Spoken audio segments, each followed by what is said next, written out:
বিশ্বনবী পাগলের মতো একবার হাউজে কাউসারে যাবেন, একবার সিরাতে যাবেন, একবার পুলসিরাতের দিকে, একবার হাউজে কাউসারের দিকে পাগলের মতো দৌড়াতে থাকবেন। তার কোনো গুনাহগার উম্মত যাতে জাহান্নামে ঢুকে না যায়, সেদিন কেউ সুপারিশ করতে পারবে না বিশ্বনবী ছাড়া। এজন্য 5 নম্বর আল্লাহ বললেন, মান যাল্লাযী ইয়াশফাউ ইনদাহু ইল্লা বিইযনিহি।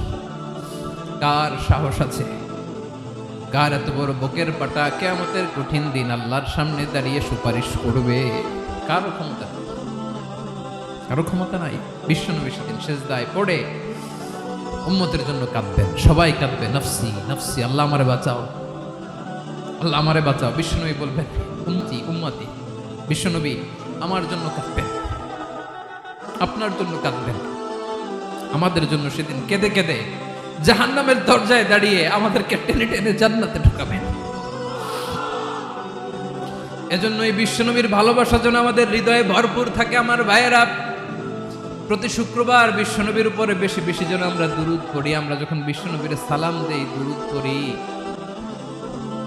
একদল স্পেশাল ফেরেশতা আছে যারা বিশ্বনবীর দুরূদটা নিয়ে সরাসরি বিশ্বনবীর রওজায় যায়, যে বলে অমুকের বেটা অমুক আপনারে সালাম দিয়েছে। বিশ্বনবী নিজ কবরের থেকে নিজেই সালামের উত্তর দেয়।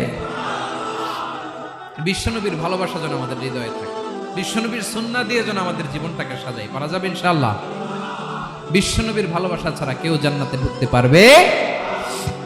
বিশ্বনবীর পক্ষে আমরা বলবো, বিশ্বনবীর পক্ষে আমরা লিখবো, বিশ্বনবীর জন্য আমরা আমাদের কলিজার রক্ত বিলিয়ে দিব, ঠিক কিনা বলেন?